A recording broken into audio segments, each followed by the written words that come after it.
नमस्कार, आप देख रहे हैं आज तक। मैं हूं आपके साथ नवजोत रंधावा। देश में कोरोना के केस में लगातार कमी देखने को मिल रही है। अगर बीते 24 घंटे की बात करें तो 2,57,000 से ज्यादा नए मामले सामने आए हैं। हालांकि नए केस तो कम हो रहे हैं, लेकिन बड़ी राहत की बात यह है कि ठीक होने वाले मरीजों की संख्या लगातार बढ़ रही है। बीते 24 घंटे में 3,57,000 मरीज ठीक हो चुके हैं। हालांकि मौत का आंकड़ा जरूर एक चिंता की खबर है। पिछले 24 घंटे की बात करें तो यह आंकड़ा 4,194 तक जा पहुंचा है। तो कुल तादाद फिलहाल घटी है। 24 घंटे में 2,57,299 नए मामले। इस बीच सबसे राहत वाली खबर यह है कि ठीक होने वालों का आंकड़ा बढ़ रहा है, लेकिन मौत का यह फिगर जरूर डराता है। 4,194 लोगों ने पिछले 24 घंटे में कोरोना की वजह से दम तोड़ दिया। तो यह आंकड़ा जरूर डरा रहा है, लेकिन अगर ठीक होने वाले मरीजों की संख्या देखिए तो वो भी अच्छी खासी है। इस बीच उत्तर प्रदेश की बात करें तो नए मामले 7,000 से ज्यादा। पिछले 24 घंटे में मौत 172। यूपी का ताजा अपडेट हम आपको दे रहे हैं। ताजा आंकड़ा उत्तर प्रदेश का। देश के कुल मामले जहां पर कमी देखी जा रही है, ठीक होने वालों की संख्या भी ज्यादा है, लेकिन मौत का आंकड़ा जरूर डरा रहा है। इस बीच ये उत्तर प्रदेश का आंकड़ा। इसके बाद दिल्ली का हाल, 3,009 मामले। पिछले 24 घंटे में मौत 252। ये दिल्ली की तस्वीर है। दिल्ली का आंकड़ा लगातार आपको दिखा रहे हैं। पिछले 24 घंटे का हाल क्या रहा देश के अलग अलग राज्यों में, वो लगातार हम आपको दिखा रहे हैं। और इस बीच महाराष्ट्र के नंबर्स भी देख लीजिए। 29,644 ये नए केस हैं। पिछले 24 घंटे में महाराष्ट्र में 555 लोगों ने दम तोड़ा है। ये महाराष्ट्र का हाल है कोरोना की वजह से। लेकिन इसके साथ ही साथ जो बड़ा खतरा और बड़ा डर है वो ब्लैक फंगस को लेकर है, क्योंकि लगातार उस और भी मामले बढ़ते जा रहे हैं। इस बीच ये देखिए राज्यों में कोरोना का ग्राफ कहां है। महाराष्ट्र अभी भी पहले नंबर पर है, 29,000 से ज्यादा मामले। तमिलनाडु में 36,000 से ज्यादा केस। कर्नाटक तीसरे नंबर पर है। इस बीच उत्तर प्रदेश, दिल्ली, बिहार, गुजरात, जम्मू कश्मीर, उत्तराखंड लगातार मामले यहां भी बढ़ते जा रहे हैं। यूपी में जहां 7,000 पार कर चुके हैं आंकड़े, वहीं दिल्ली का हाल भी कुछ ऐसा ही है। तो सबसे पहले महाराष्ट्र का नंबर, तमिलनाडु, कर्नाटक, केरल, बंगाल, यह हाल है पिछले 24 घंटे का।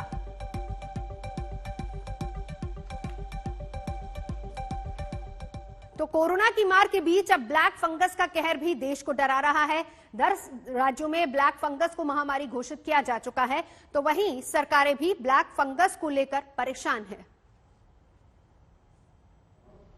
हमारी इस लड़ाई में अभी इन दिनों ब्लैक फंगस की एक और नई चुनौती भी सामने आई है। इससे निपटने के लिए जरूरी सावधानी और व्यवस्था पर ध्यान देना जरूरी है। अभी जब मैं आप लोगों से बात कर रहा था तो उसके लिए जो भी मेरे पास जानकारियां थी वो मैं आपके साथ शेयर भी की थी। साथियों, सेकंड वेव के दौरान प्रशासन ने जो तैयारियां की है,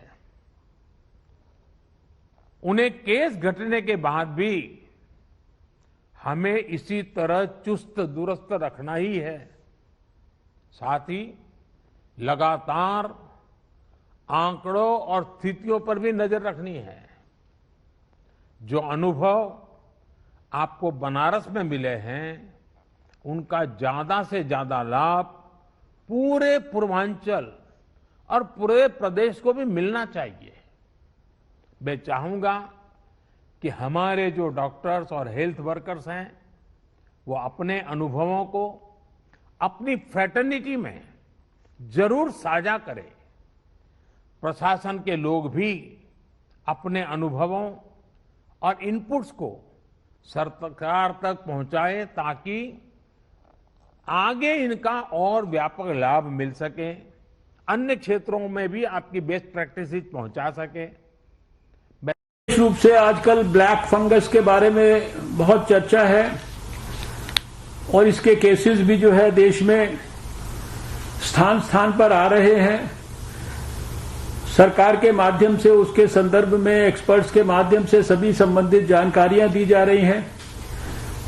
उसकी दवाई का प्रोडक्शन, उसकी उपलब्धता को भी रैंप अप करने के लिए department of pharmaceuticals, drug controller, उनकी तरफ से भी विशेष प्रयास हो रहे हैं।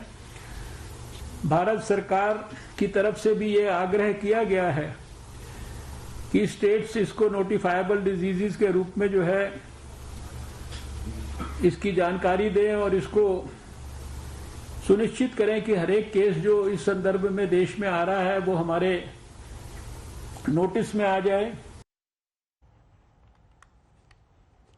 चिंता लगातार जाहिर की जा रही 10 राज्य ऐसे जिन्होंने ब्लैक फंगस को लेकर कह दिया है कि यह भी एक महामारी है और इस और भी अब ध्यान देने की जरूरत है। प्रधानमंत्री ने भी कहा है कि प्राथमिकता से इस और भी देखा जाए। इस बीच 3 सहयोगी मेरे साथ इस वक्त जुड़ चुके हैं। दिल्ली से मेरे साथ पंकज जैन इस वक्त मौजूद हैं, मुस्तफा शेख मुंबई से हैं और लखनऊ से मेरे साथ शिवेंद्र मौजूद है। आप तीनों के पास लौटूंगी, लेकिन उससे पहले जरा हाल दिखा देते हैं, बता भी देते हैं आंकड़ों के तरीके से कि किस तरीके से नंबर्स देखकर आप अंदाजा लगाएंगे कि हाल क्या है। तो चलिए आपको ब्लैक फंगस की तस्वीर फिलहाल दिखा देते हैं कि पूरे देश में किस तरह के हालात हैं ब्लैक फंगस को लेकर, क्योंकि 10 ऐसे राज्य हैं जिन्होंने महामारी घोषित कर दी है। अब उसमें पंजाब है, राजस्थान, गुजरात, कर्नाटक, उत्तर प्रदेश, हरियाणा, असम, तेलंगाना, तमिलनाडु, उड़ीसा, ये ऐसे राज्य हैं जहां पर केसेस लगातार बढ़ते जा रहे हैं और इन राज्यों ने इसको यानी कि ब्लैक फंगस को महामारी घोषित कर दिया है। देखिए, पंजाब, राजस्थान, गुजरात, कर्नाटक और इधर हरियाणा, उत्तर प्रदेश, असम, ओडिशा, तेलंगाना और तमिलनाडु। यहां पर कल प्रधानमंत्री ने भी कहा था कि मामले लगातार बढ़ते जा रहे हैं, इंजेक्शंस की कमी है। कहां पर कितने मामले? देखिए, देश की बात करें तो कुल 7,250 प्लस केसेस है। इसमें सिर्फ महाराष्ट्र में 1500 प्लस केसेस है और इस वजह से 50 लोगों ने दम भी तोड़ दिया है। ये हाल भी देख लीजिए, गुजरात का हाल क्या है। और वहां पर तो सबसे ज्यादा कमी इंजेक्शंस की देखी जा रही है। मध्य प्रदेश में 575 केसेस है, 71 लोगों ने अपनी जान गंवा दी है। हालात इस तरीके के हैं। इसके बाद हरियाणा, जहां पर 268 मामले हैं, जिसमें एक की जान गई है। ये हाल और नंबर्स हम आपको ब्लैक फंगस के दिखा रहे हैं। 203 केस, 3 अस्पताल बाकायदा डेडिकेट किए गए हैं जो कि ब्लैक फंगस के पेशेंट्स को ट्रीट करेंगे। बिहार का हाल देख लीजिए, 103 केसेस हैं वहां पर। कर्नाटक में 97 मामले हैं, हालांकि वहां पर मौत नहीं हुई है अभी तक कोई भी, लेकिन कर्नाटक ने भी इसको महामारी घोषित किया है। तेलंगाना 90 केसेस हैं और मौत वहां पर 10 हुई है। यह हाल देश का है। उत्तर प्रदेश में देख लीजिए, 169 मामले और 8 लोगों ने इस वजह से अपनी जान गंवा दी है। ये तस्वीर हम आपको दिखा रहे हैं ब्लैक फंगस की। 200 प्लस लोग अपनी जान गंवा चुके हैं। ये तस्वीर और ये हाल है देश का। इस बीच तीनों सहयोगी हमारे साथ मौजूद हैं। सबसे पहले पंकज के पास चलेंगे, लेकिन उससे पहले जरा राजस्थान का हाल भी हम आपको बता देते हैं। राजस्थान से लेकर दिल्ली, गुजरात, महाराष्ट्र तक ब्लैक फंगस कहर ढा रहा है। अब सवाल यहां पर यह है कि इलाज का इंजेक्शन नहीं मिल रहा है, तो फिर ऐसे में ये कहर कैसे रुकेगा? कि राजस्थान में लगभग 700 केसेस रिपोर्ट हुए और जैसा इसको राज्य सरकार ने महामारी अधिनियम के अंतर्गत नोटिफाइबल डिजीज घोषित भी कर दिया है।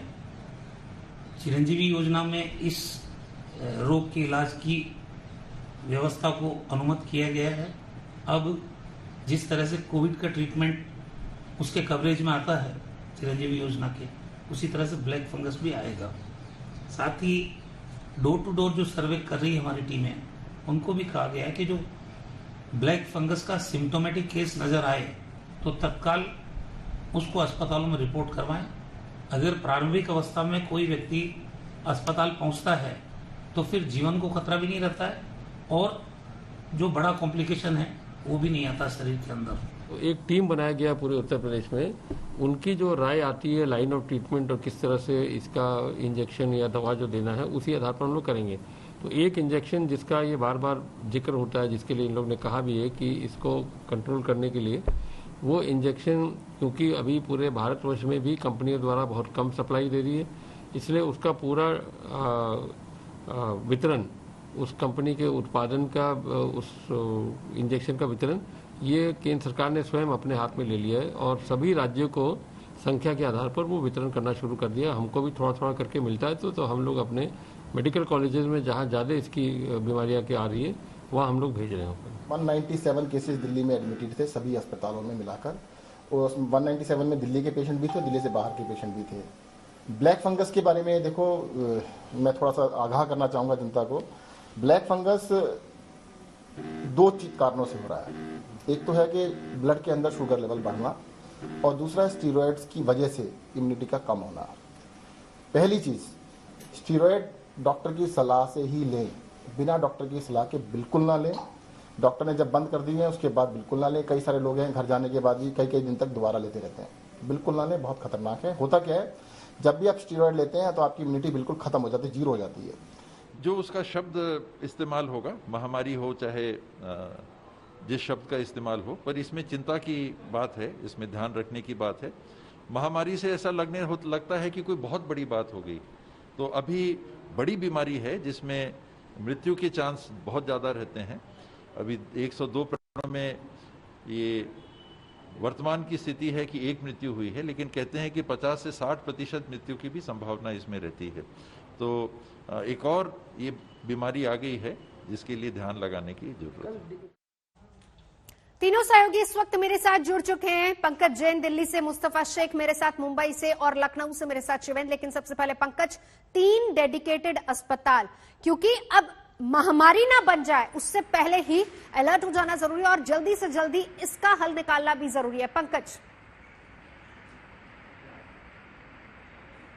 देखिए, 2 हिस्से हैं। ब्लैक फंगस होने के बाद सबसे बड़ी समस्या इस वक्त सरकार के सामने ये है कि इसके इलाज में इस्तेमाल होने वाला इंजेक्शन कैसे मिल सकेगा। इसके लिए भी सरकार ने रणनीति बना ली है। एक कमेटी बनाई गई है। इस कमेटी के जरिए ही ये इंजेक्शन सीधे अस्पतालों को पहुंचाया जाएगा। सरकार ने ब्लैक फंगस को लेकर नवजोत एक बात और स्पष्ट की है, वो ये है कि घर पे इसका इलाज नहीं हो सकता है। तो जाहिर है कि जिन लोगों को कोरोना से ठीक होने के बाद इस तरह के सिम्टम्स नजर आ रहे हैं, उन्हें अस्पताल दोबारा आना होगा। अस्पताल में जो लोग भर्ती हैं, इनका इलाज किया जा रहा है और अगर इंजेक्शन की जरूरत है तो अस्पताल प्रशासन को दिल्ली सरकार की कमेटी को एक मेल करना होगा मरीज की तमाम जानकारियों के साथ। तो ऐसी स्थिति में ये कमेटी अपना काम कर रही है। लेकिन यहाँ समस्या ये भी है कि इंजेक्शन की जो डोज मिलने चाहिए वो डोज मिल नहीं पा रहे हैं। पिछले दिनों जब दिल्ली के स्वास्थ्य मंत्री सत्येंद्र जैन से सवाल पूछा गया तो उन्होंने बताया कि केंद्र सरकार से 1 लाख डोज की मांग की गई है, लेकिन अभी तक सिर्फ 1000 की संख्या में ही जो डोज हैं वो दिल्ली सरकार को मिल पाए हैं। तो ऐसी स्थिति में आप समझ सकते हैं कि कई मरीज भर्ती हैं, रोजाना 5 से 6 इंजेक्शन लगाए जाते हैं। ये दिल्ली सरकार ने आधिकारिक तौर पे कहा है एक मरीज को। तो ऐसी स्थिति में कितने इंजेक्शन की जरूरत है और ये इंजेक्शन की कमी कैसे पूरी की जाएगी, ये अपने आप में एक बड़ा सवाल है। बिल्कुल बिल्कुल। चलेंगे सीधा मुंबई। हमें मुस्तफा शेख मेरे साथ है। मुस्तफा का वहां पर क्या रणनीति है इससे निपटने के लिए?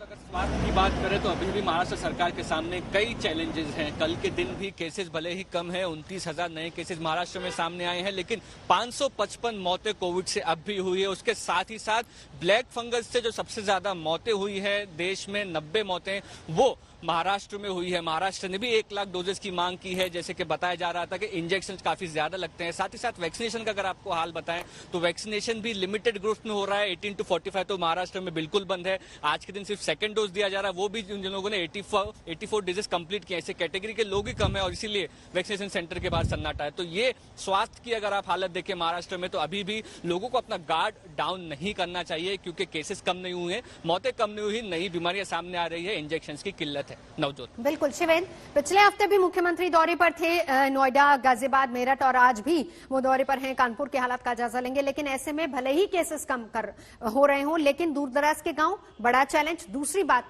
बड़ा चैलेंज अब ब्लैक फंगस भी। लेकिन नवजोत, ब्लैक फंगस को लेकर के यूपी सरकार भी बहुत ज्यादा सतर्क है, क्योंकि जो कोरोना की दूसरी वेव आई उसमें बहुत ज्यादा एम्बेरेसिंग सिचुएशन में उत्तर प्रदेश की हालत हो गई थी। ज्यादा केसेस, 38,000 के आसपास केसेस पहुंच गए थे और रोजाना लगातार मौतें हो रही थी। इसलिए इस बार मुख्यमंत्री योगी आदित्यनाथ खुद फ्रंट फुट पर हैं और तमाम जिलों में न सिर्फ समीक्षा बैठकें कर रहे हैं बल्कि जो रिव्यू है वो भी कर रहे हैं। और इसमें सबसे खास बात यह है कि 126 जो अब तक केसेस रिपोर्ट हुए हैं, इनमें लखनऊ और मेरठ 2 जिलों में सबसे ज्यादा है। लखनऊ में 50 और मेरठ में 52 केसेस। लेकिन उन सब के साथ जो बहुत इंपॉर्टेंट बात है कि यूपी सरकार ने जैसे ही इसको एपिडेमिक घोषित किया उसके बाद जो इंतजाम किए जाने हैं उन पर कमर कसी है। एक्सपर्ट्स का पैनल डॉक्टर बनाया गया है, साथ ही साथ जो इस पूरी बीमारी के बारे में ज्यादा जानकारी रखते हैं उनको इसमें इम्पैनल किया गया है, उनको ओपन किया गया है जिससे कि ज्यादा जानकारी दे सकें। इसके अलावा जो एपिडेमिक के लिए रूल है जिसमें केंद्र की तरफ से दवाइयां और दूसरी बेहद जरूरी चीजें मिलती हैं, उसके लिए यहां पर नोडल के रूप में कमिश्नर स्तर के अधिकारी को अपॉइंट किया गया है जो दवाइयां और तमाम चीजें आएंगी और उनका डिस्ट्रीब्यूशन कैसे होगा। हालांकि बहुत कम डोजेज उत्तर प्रदेश को भी मिली हैं, लेकिन उनका डिस्ट्रीब्यूशन और उनका सही इस्तेमाल कैसे हो ये बहुत सुनिश्चित किया जाने की जरूरत है। और जो इससे रिलेटेड दवाइयां हैं जो बाजार में गायब होने की बात आ रही थी उस पर भी सख्त कदम उठाने की बात कही है उत्तर प्रदेश के मुख्यमंत्री योगी ने, और कहा है कि अगर कहीं होर्डिंग, कहीं पर कालाबाजारी या ऐसा होता है तो सख्ती से निपटा है। कुल मिलाकर के शुरुआती दौर है, इसलिए जो कदम उठाए गए हैं वो लगता है कि भी कारगर हैं, और इसी तरीके से अगर रहा तो शायद इस पर काबू पाने में बहुत हद तक यूपी सरकार कामयाब भी रहेगी। लेकिन बड़ी चुनौती अभी भी कोरोना यहाँ के लिए बनी हुई है, और दूसरी व्यवस्थाएं जो गांव और छोटे कस्बों में होनी चाहिए वो अभी तक दुरुस्त नहीं है। पीएचसीज और सीएचसीज ने उन पर भी ध्यान देना होगा। लौटेंगे आपके पास। पंकज जैन नजर बना रखिए, मुस्तफा आप भी नजर बना रखिए। और इस बीच एक और बड़ी खबर हम आपको बता देते हैं।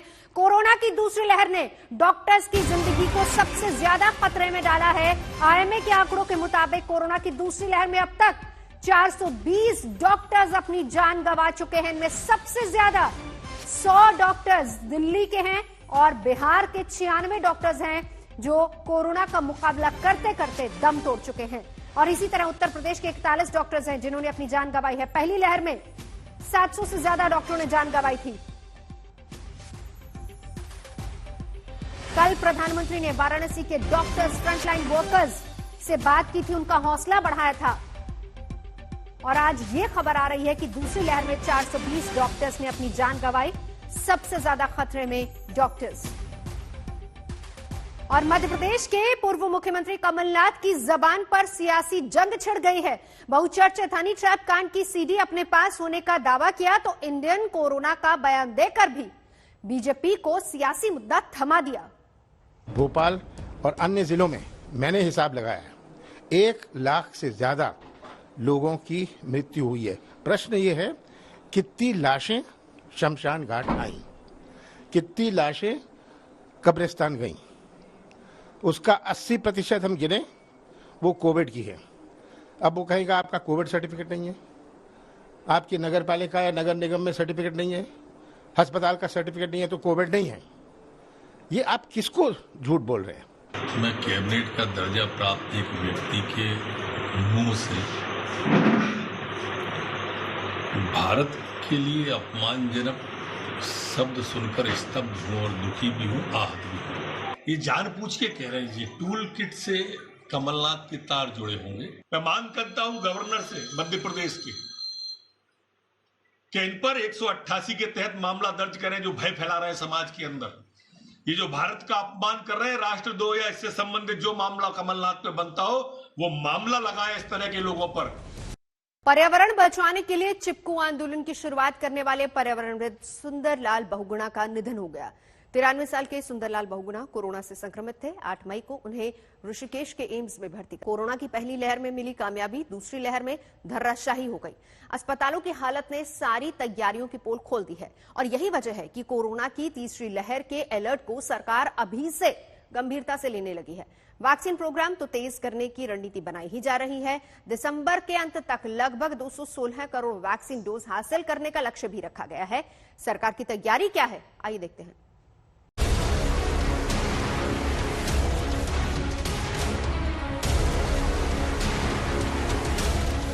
कोरोना की दूसरी लहर ने देश को बेदम कर दिया। अस्पताल मरीजों से भर गए, सिस्टम हांफने लगा।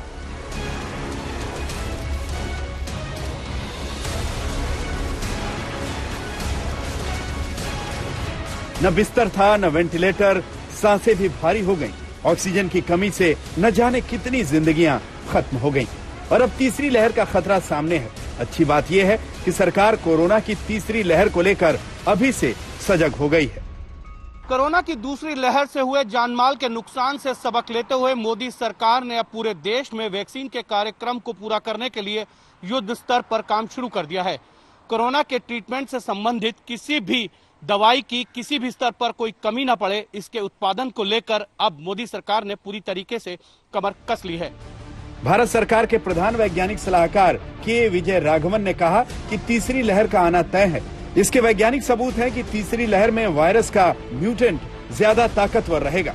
कुछ विशेषज्ञों ने डर जताया है कि तीसरी लहर में बच्चों पर असर पड़ सकता है। ऐसे में सरकार कमर कस चुकी है। आने वाले समय में अगर वायरस के अंदर और म्यूटेशन होगा तो शायद वो बच्चों को ज्यादा प्रभावित कर सकता है। तो उस बात को भी ध्यान में, संज्ञान में रखकर हमारी जो हेल्थ फैसिलिटीज हैं उनको हम विशेष प्रयास करने हैं उनके ऊपर भी हम लोग सब मिलकर खास ध्यान करें। मोदी सरकार के सामने कई चुनौतियां हैं। पहली चुनौती है कि कोरोना संक्रमित लोगों को दवाई और अस्पताल की कमी न पड़ने पाए। दूसरी बड़ी चुनौती यह है कि वैक्सीनेशन मुहिम को युद्ध स्तर पर लोगों तक पहुंचाया जाए। तीसरा ये कि नए म्यूटेंट से निपटने के लिए वैक्सीन को अपडेट भी किया जाए।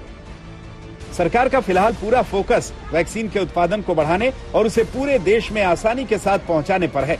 देश में अभी तक 19 करोड़ 14 लाख लोगों को वैक्सीन की डोज दी गई, लेकिन ये संख्या आबादी को देखते हुए बहुत कम है। यही वजह है कि सरकार वैक्सीन उत्पादन में तेजी लाने की कोशिश कर रही है।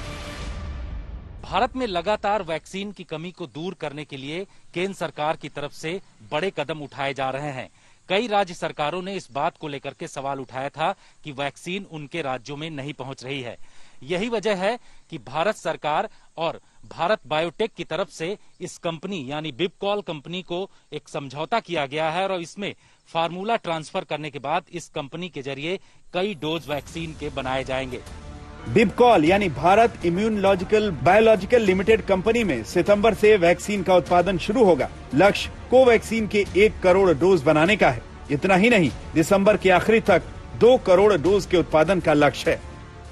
भारत सरकार ने जो हमको प्रोडक्शन करने के लिए टाइमलाइन दिया है, उसके हिसाब से हम सितंबर अक्टूबर में यहाँ प्रोडक्शन स्टार्ट कर देंगे और 10 मिलियन डोजेज मतलब 1 करोड़ डोज हम हर महीने बनाएंगे, जो हमारा इनिशियल टारगेट है। उसको हम स्केल अप करेंगे और जितना अधिक से अधिक हो सकता है हम भारत सरकार की मदद करेंगे, जिससे कि इस रोग से बच्चे बड़े सब बच सकें। इसके अलावा जर्मनी की 5 बड़ी कंपनियों ने भारत बायोटेक के साथ कोवैक्सीन के उत्पादन के लिए करार को सैद्धांतिक मंजूरी दी है। ये कंपनियां कुल उत्पादन का 50% भारत को देंगी। 4 अन्य विदेशी कंपनियों ने भारत बायोटेक के साथ वैक्सीन मैन्युफैक्चरिंग के लिए करार करने की इच्छा जताई है। भारत बायोटेक ने जनवरी से अप्रैल तक कोवैक्सीन की हर महीने 90 लाख डोज यानी कुल 3 करोड़ 60 लाख डोज का उत्पादन किया है। दिसंबर तक भारत बायोटेक और उसकी सहयोगी कंपनियां कोवैक्सीन की 78 करोड़ 70 लाख डोज सरकार को देंगी। सीरम इंस्टीट्यूट ऑफ इंडिया इस साल के अंत तक कोविशील्ड वैक्सीन की 129 करोड़ डोज देगा। इसके अलावा रूसी वैक्सीन स्पुतनिक का उत्पादन भी 5 कंपनियां करेंगी। दिसंबर तक ये देश में 25 करोड़ 81 लाख वैक्सीन डोज देंगी। Between 16th of January and 31st of July, we have said it earlier also, the country would have got something like 51 crore vaccines, and then between 1st of August to 31st of December, the country would have got almost 216 crore vaccine doses. So that means that by the end of this year, we would have got the capacity to vaccinate almost every adult in the country. उम्मीद है कि इससे vaccination programme में तेजी आएगी और तीसरी लहर का खतरा कम होगा। हिमांशु मिश्रा के साथ जितेंद्र बहादुर सिंह, आज तक। उत्तर प्रदेश में कोरोना के कहर के बाद अब ब्लैक फंगस का कहर झेल रहा है प्रदेश। राज्य में 850 एक्टिव केसेस हैं। 90 लोगों की म्यूकोरमाइकोसिस के चलते मौत भी हो गई है। पूरा जो वार्ड है वो म्यूकोरमाइकोसिस के लिए ही खोल दिया गया है। 300 से अधिक पेशेंट इस म्यूकोरमाइकोसिस के वार्ड में एडमिटेड है। ब्लैक फंगस को राजस्थान सरकार ने महामारी घोषित कर दिया है। दिल्ली, महाराष्ट्र, गुजरात, उत्तर प्रदेश, हरियाणा, तेलंगाना, कर्नाटक, कोरोना के बीच ब्लैक फंगस अब न सिर्फ लोगों को तेजी से अपना शिकार बना रहा है, बल्कि अहमदाबाद में आज बच्चों में ब्लैक फंगस का पहला केस आ गया। 13 साल के बच्चे का अहमदाबाद के प्राइवेट हॉस्पिटल में ऑपरेशन किया गया। ये बच्चा कोरोना पॉजिटिव हुआ था, जिसकी मां की कोरोना की वजह से मौत हो चुकी है। आजकल हम ये देखते हैं कि एडोलेसेंट एज ग्रुप में जो बच्चे ज्यादा मेदस्वी होते हैं, मतलब ओबेस होते हैं, तो वो ज्यादातर 13-14 साल के बच्चे भी एक एडल्ट की तरह बिहेव करते हैं।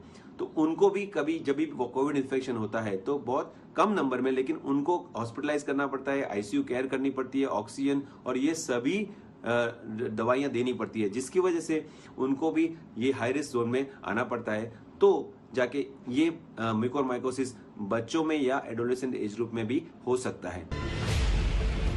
ब्लैक फंगस से पीड़ित 13 साल के बच्चे की जान बचा ली गई, लेकिन इस फंगल इन्फेक्शन से अब तक सैकड़ों लोगों की मौत हो चुकी है, जिसको लेकर लोगों में डर और सरकारों की चिंता बढ़ती जा रही है। हमारी इस लड़ाई में अभी इन दिनों ब्लैक फंगस की एक और नई चुनौती भी सामने आई है। इससे निपटने के लिए जरूरी सावधानी और व्यवस्था पर ध्यान देना जरूरी है।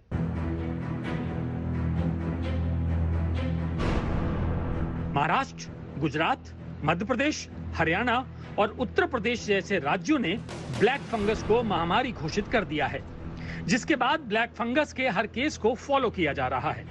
लेकिन ब्लैक फंगस महामारी के बीच सबसे बड़ी चिंता इसके इलाज में इस्तेमाल होने वाले इंजेक्शन एम्फोटेरिसिन की भारी कमी है। ये दुर्लभ बीमारी है, जिसकी वजह से अस्पतालों में इसकी दवा का काफी शॉर्टेज है।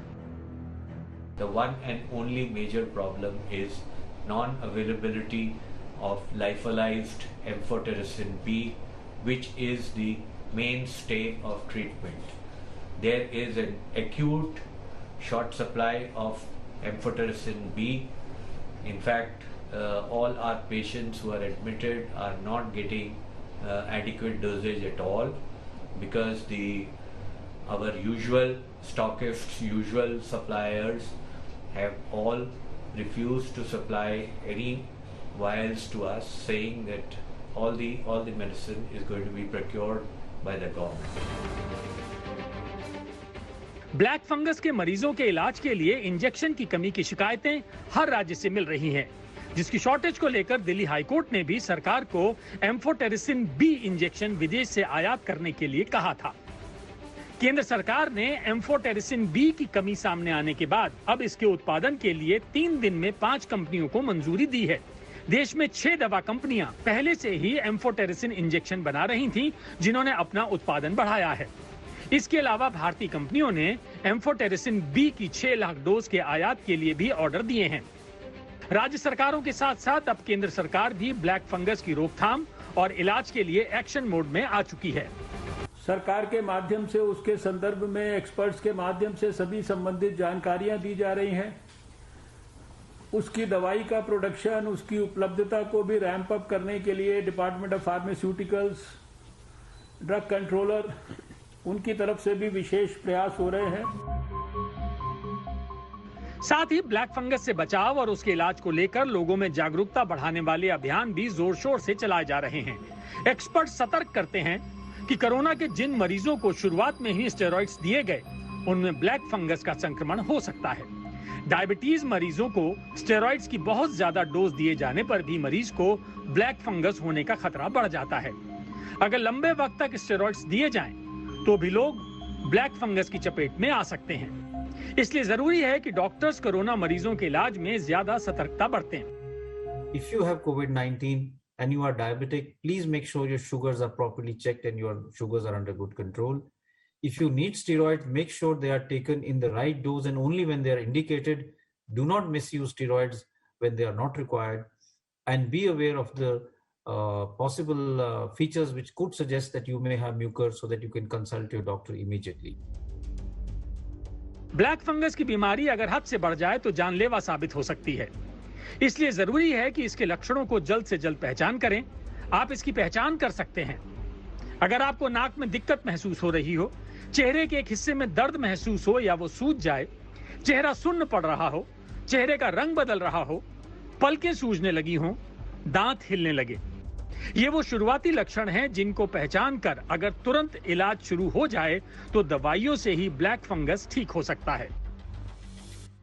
ये यूजुअली नोज के थ्रू जाएगा या माउथ में भी जा सकता है। तो जितनी जल्दी स्टेज 1 पे हम पकड़ेंगे, उतना ही इसका इलाज सक्सेसफुली होगा।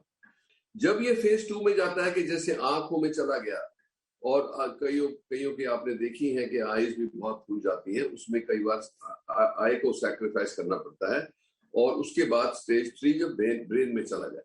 तीसरी बात ये मैं बताना चाहूंगा कि इसका जो इलाज है वो मेडिसिन है, पर ये मेडिसिन जो है लंबे अरसे तक चलती हैं, 4 से 6 हफ्ते, और कई दवाइयां तो 3-3 महीने भी देते हैं, जिसमें बहुत सीवियर इन्फेक्शन है। कोरोना के बीच ब्लैक फंगस बीमारी के अटैक ने एक नया मोर्चा खोल दिया है, जिससे निपटने के लिए सिस्टम एक्टिव हो चुका है। लेकिन इस बीमारी के इलाज में इस्तेमाल होने वाली दवा एम्फोटेरिसिन की कमी अब भी एक बड़ी चुनौती बनी हुई है। दिल्ली से अनीशा माथुर के साथ आज तक ब्यूरो। ब्लैक फंगस के बढ़ते मामलों ने सरकार के होश उड़ा दिए हैं। एक तरफ कोरोना तो दूसरी तरफ ब्लैक फंगस से लड़ाई। इन सबके बीच एम्स ने दिशा निर्देश जारी करके ब्लैक फंगस के लक्षणों की पहचान की है।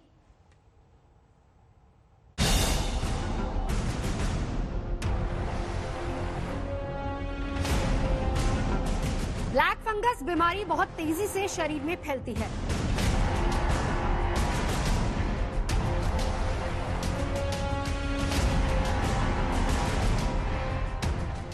अगर वक्त पर इसकी पहचान ना हो तो इसका इलाज असंभव हो जाता है। इसीलिए सबसे ज्यादा जरूरी है कि जल्दी से जल्दी इस बीमारी का पता लग सके, जिसके लिए दिल्ली के एम्स अस्पताल ने ब्लैक फंगस की पहचान करने के लिए गाइडलाइंस जारी की हैं।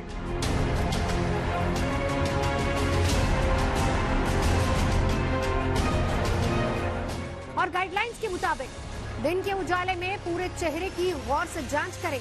देखें कि नाक, गाल, आंखों के आसपास त्वचा काली और सख्त तो नहीं हो रही। नाक, गाल, आंखों के आसपास की त्वचा को छूने पर दर्द तो नहीं हो रहा। टॉर्च की रोशनी से मुंह या नाक के अंदर कालापन और सूजन भी देखें। अगर इनमें से कोई भी लक्षण नजर आए तो तुरंत डॉक्टर से संपर्क करें। अप्रैल 2021 में अमेरिका के national centre of biotechnology information ने कोरोना मरीजों में ब्लैक फंगस के केसेस को लेकर एक रिसर्च पेपर जारी किया था, जिसमें कहा गया था कि दुनिया में ब्लैक फंगस के 3 में से 2 मरीज भारतीय हैं। जो हम कहते हैं CAM, covid associated mucormycosis. Mucormycosis एक फंगल इन्फेक्शन है। इसके जो स्पोर्स हैं इस फंगस के, वो मिट्टी में भी पाए जाते हैं, हवा में भी पाए जाते हैं, कुछ हद तक ये कहते हैं कि फूड में भी पाए जाते हैं। लेकिन ये फंगस जो है लो विरुलेंस है, यूजली इन्फेक्शन नहीं करता है। और अगर हम कोविड से पहले की बात करें तब भी ये फंगल इन्फेक्शन देखा जाता था, लेकिन इसकी इंसिडेंस बहुत कम थी और रेयर इन्फेक्शन था। उन लोगों में देखा जाता था जिनकी शुगर बहुत ज़्यादा है, डायबिटीज़ अनकंट्रोल्ड है, या जिनको ट्रांसप्लांट हुआ हुआ और फिर वो इम्यूनोसप्रेसेंट ड्रग्स पे जिससे उनकी इम्यूनिटी कम है। मार्च 2021 तक कोरोना के जितने मरीजों में ब्लैक फंगस के केस मिल रहे थे, उनमें से 71% अकेले भारत में सामने आए। दुनिया में कोरोना से ठीक होने के बाद ब्लैक फंगस के शिकार हुए 94% मरीजों को पहले से डायबिटीज थी, जबकि 67% मरीजों को अनियंत्रित डायबिटीज थी। ब्लैक फंगस के 75% केस उन मरीजों में सामने आए हैं जो कोरोना से गंभीर और अति गंभीर रूप से पीड़ित हुए। वो काफी डिपेंड करती है कि फेज 1, फेज 2 या फेज 3 में ये पकड़ा जाए। अगर जो वो फेज 1 में पकड़ा गया, जब नेजल पैसेज में है या नेजल साइनसेस में है या कोई दांत में लगा है, क्योंकि हमने वो भी केस देखे हैं कि दांत लूज हो गए हैं, तो इसका डायग्नोसिस जो होता है वो टिश्यू से होता है, ये स्वैब से नहीं होगा। जो टिश्यू का पीस लेके उसको माइक्रोस्कोप के नीचे देखते हैं तो पता लग जाता है कि ये फंगस है कि नहीं। दूसरी बात यह है कि इसको अगर जो उसी स्टेज पे हम एक्सरसाइज करके मतलब क्लीन कर लेंगे साइनसेस, या जो दांत है उसको निकाल के उसके टिश्यू को क्लीन कर देंगे, और अगर जो उसकी ट्रीटमेंट इमीडिएटली शुरू होगी तो सक्सेस रेट काफी हाई है। जाहिर तौर पर ब्लैक फंगस का सबसे बड़ा शिकार भारत ही हो रहा है, जिसकी वजह से केंद्र सरकार और सभी राज्य सरकारों से इसे महामारी घोषित करने के निर्देश दिए जा चुके हैं। राज्य सरकारें भी अपने लिहाज से तैयारी में जुटी हैं, लेकिन ब्लैक फंगस का खतरा बड़ा है। आज तक ब्यूरो।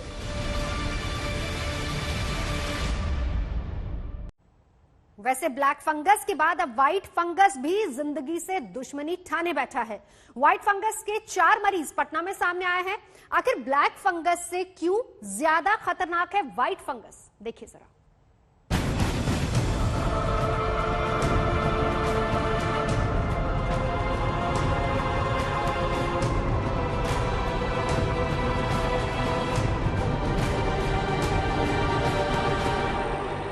ब्लैक फंगस के बीच अब व्हाइट फंगस के मरीज भी आने लगे हैं। व्हाइट फंगस के कम से कम 4 मामलों का पता बिहार के पटना में चला है।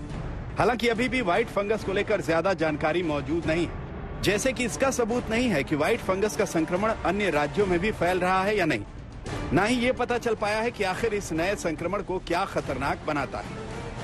कहीं कहीं पे एक वाइट फंगस भी लोग बोल रहे हैं, कुछ लोग रिपोर्ट कर रहे हैं। Most probably that is Candida की बात कर रहे हैं।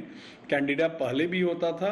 जिनकी भी इम्यूनिटी घटती है, चाहे वो कैंसर का दवा चलने के चलते होता हो, ट्रांसप्लांट का दवा चलने के चलते होता हो, डायबिटिक है इसके चलते हो रहा हो, या स्टेरॉइड चल रहा है उसके चलते हो रहा है, ऐसे लोगों को फंगल इन्फेक्शन होने का चांसेस ज़्यादा रहता है। मेरे हिसाब से लोगों को सजग रहना चाहिए, डॉक्टर्स को भी इस पे ध्यान देना चाहिए। और बहुत मुश्किल नहीं है इसको डायग्नोज करना, बहुत इजीली डायग्नोज होता है। Early diagnosis and aggressive treatment is the key to the disease. अभी तक ब्लैक फंगस और व्हाइट फंगस के बीच जो अंतर पता चला है वो ये है कि ब्लैक फंगस अब तक कोरोना के उन मरीजों में पाया गया है जिनको बहुत ज्यादा स्टेरॉइड दिए गए, जबकि व्हाइट फंगस के केस उन मरीजों में भी संभव हैं जिन्हें कोरोना नहीं हुआ। ब्लैक फंगस आंख और ब्रेन को सबसे ज्यादा प्रभावित करता है, जबकि व्हाइट फंगस आसानी से लंग्स, किडनी, आंत, पेट, यहाँ तक कि नाखूनों को भी प्रभावित करता है। इसके अलावा ब्लैक फंगस ज्यादातर मृत्यु दर के लिए जाना जाता है, जबकि व्हाइट फंगस के साथ ऐसा मामला है या नहीं ये अभी तक अज्ञात है।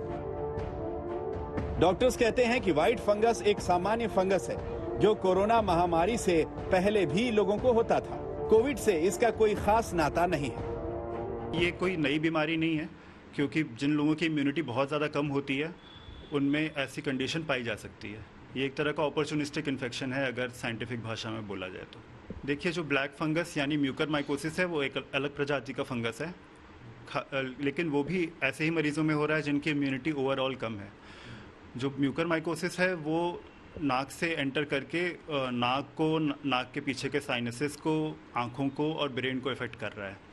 लेकिन ये जो फंगस है कैंडिडा, अगर ये ब्लड में एक बार उतर जाए तो वो ब्लड के थ्रू ब्रेन, हार्ट, किडनी और बोन्स इत्यादि सभी अंगों में फैल सकता है। इसलिए ये काफ़ी खतरनाक फंगस माना जाता है। विशेषज्ञों के मुताबिक पटना के अस्पताल में भर्ती व्हाइट फंगस के सभी मरीजों में कोविड-19 से मिलते जुलते लक्षण थे, लेकिन कोरोना जांच में निगेटिव पाए गए। एंटी फंगल दवाइयों से उनका इलाज किया गया।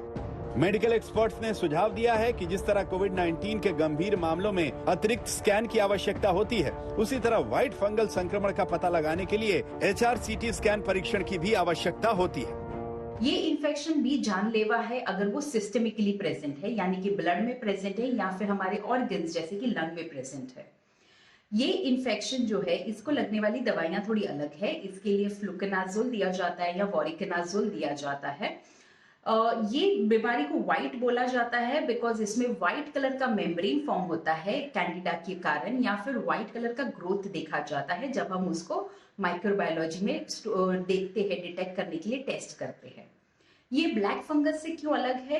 क्योंकि इसका तो एक तो है कि ये इन्फेक्शन कहीं पे भी हो सकता है just like black fungus, but इसको लगने वाली ट्रीटमेंट अलग है। जानलेवा कोई भी फंगल इन्फेक्शन जब ब्लड स्ट्रीम से फैलना स्टार्ट होता है तो वो वैसे ही जानलेवा हो जाता है। जानकार कहते हैं कि ब्लैक फंगस की तरह व्हाइट फंगस कोई नई बीमारी नहीं है। एक्सपर्ट्स के मुताबिक व्हाइट फंगस के केस में अच्छे स्किन स्पेशलिस्ट से सलाह लेकर इस बीमारी से मुक्त हुआ जा सकता है। व्हाइट फंगस का अन्य राज्यों में फैलने का अधिक प्रमाण नहीं है, लेकिन एक्सपर्ट्स का ये कहना है कि बिल्कुल ब्लैक फंगस की तरह ये भी बहुत तेजी से फैल सकता है, लेकिन ये कितना जानलेवा है इसके बारे में भी इस समय डेटा अवेलेबल नहीं है। वाराणसी से रोशन जायसवाल और दिल्ली से स्नेहा मोरदानी के साथ आज तक ब्यूरो। कोरोना को मात देने की लड़ाई लंबी है, अस्पतालों पर भारी दबाव है और ऐसे वक्त में सेना के तीनों अंग यानी कि आर्मी, एयरफोर्स और नेवी के मेडिकल कोर ने शानदार भूमिका निभाई है। भारत के सेना के अस्पतालों में न सिर्फ नागरिकों का इलाज चल रहा है बल्कि विशेष अस्पताल भी बनाए जा रहे हैं जहां पर तीनों मेडिकल कोर के अफसर लोगों की जिंदगी बचाने के मिशन में जुटे हैं।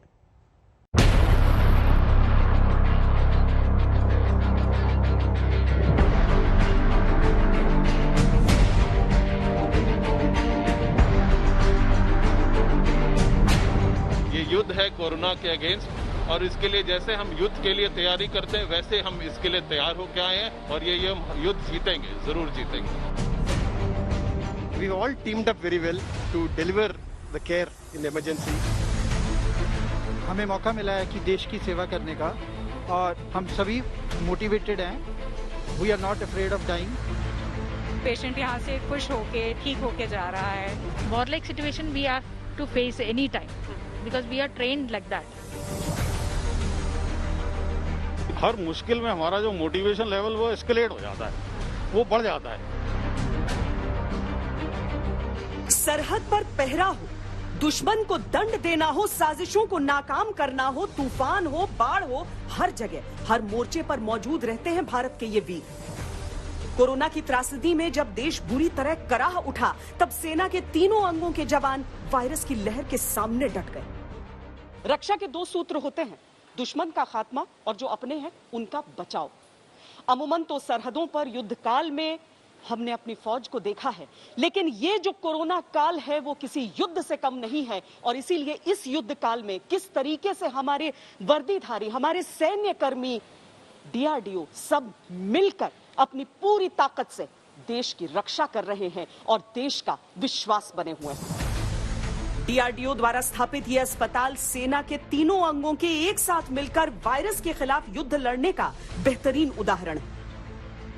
फौज ने सिर्फ अतिरिक्त व्यवस्थाएं नहीं की हैं कोविड के लिए, बल्कि अपने अस्पतालों के दरवाजे भी आम लोगों के लिए, नागरिकों के लिए, मरीजों के लिए खोल दिए हैं। इस समय जिस तरीके से जो ताजा रिटायर हुए थे, यानी 2 साल के भीतर जो रिटायर हुए हैं मेडिकल स्टाफ फौज से, उन सबको वापस बुलाया गया है ताकि जो उनकी ट्रेनिंग, जो प्रशिक्षण रहा है अभी तक का, वो देश के काम आ सके।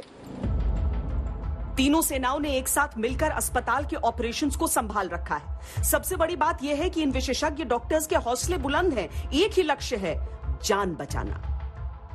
यहाँ पर शुरू हुआ है ऑलमोस्ट 1 ईयर के बाद मैं यहाँ पर आया हूँ, पोस्टिंग आई है मेरी यहाँ पर, and it's very good here कि यहाँ पर we are serving the nation, we are dealing with the pandemic and we are serving as much people as we can. जो हमारी अब तक ट्रेनिंग हुई है, जितना हमने पिछले साल से सीखा है, वो पूरा हम अभी अपने ट्रेनिंग को इस्तेमाल करते हुए जितना हमसे हो रहा है, we are trying to do our best for the patients who are unwell. चुनौतियां सामने आती हैं तो हमारे जवानों का हुनर और हौसला निखर कर सामने आता है। ये किसी भी परिस्थिति में लड़ने और जीतने के लिए तैयार हुए हैं, फिर चाहे वो सरहद पर दुश्मन हो या फिर कोरोना वायरस। इनकी ट्रेनिंग बेमिसाल है। भारतीय फौज के जो संस्कार हैं, जो परंपराएं हैं और खासकर जो ट्रेनिंग है, वो कैसे कोविड के इस समय में बहुत काम आ रही है, वो भी जानना जरूरी है। क्योंकि फौज कभी भी पैनिक करना नहीं सिखाती। घबराहट के समय में किस तरीके से आप काम कर सकते हैं। जब भी मुश्किल बढ़ती है तो इनकी उस बढ़ती हुई चुनौती के साथ जज्बा, जोश, जुनून सब कुछ बढ़ जाता है और वो उस मुश्किल से आसानी से पार पा लेते हैं। लेकिन सबसे बढ़कर होता है वो अनुशासन, जो ऐसी परिस्थितियों में सबसे ज्यादा काम आ रहा है। भीषण तनाव में मेडिकल कोर के ऑफिसर्स अपना सर्वोत्तम देते हैं। इनका काम न सिर्फ मरीज को बचाना है, बल्कि परिवार को यह भरोसा देना है कि सब ठीक होगा। ये शब्द उन लोगों के लिए बहुत मायने रखते हैं। With gradual time, he realizes कि नहीं, he will be treated, he will be looked after well. So that is the first kind of जो feeling, एक क्या बोलते हैं उसको, एक support जो मिलता है, that is the first thing. Then obviously, as I said, कि different staff are there who does different. So he is being looked after in a positive way, and the recovery is also good. भारतीय सेना का मनोबल हजारों feet की ऊंचाई वाले पर्वतों से भी ऊंचा है। जितनी बड़ी चुनौती, जितनी बड़ी जिम्मेदारी, उतना ही ऊंचा मनोबल। हमारी सबसे बड़ी खासियत यह है कि हम हर मुश्किल में हमारा जो मोटिवेशन लेवल वो एस्केलेट हो जाता है, वो बढ़ जाता है। मतलब हम ऐसा नहीं होता कि कोई दुर्गम या डिफिकल्ट सिचुएशन है तो मोटिवेशन गिर जाएगा, हमारा बढ़ता जाता है। डीआरडीओ भारतीय सेना के लिए हथियार और उपकरण बनाता आया है, लेकिन कोरोना से जंग में वो अस्पताल बना रहा है, दवाई की खोज कर रहा है, ऑक्सीजन प्लांट स्थापित कर रहा है। सेना दुश्मनों से लड़ती है, देश की रक्षा करती है। इस त्रासदी में वो वायरस से लड़ रही है, देश को, देशवासियों को बचा रही है। सेना के इस जज्बे को आज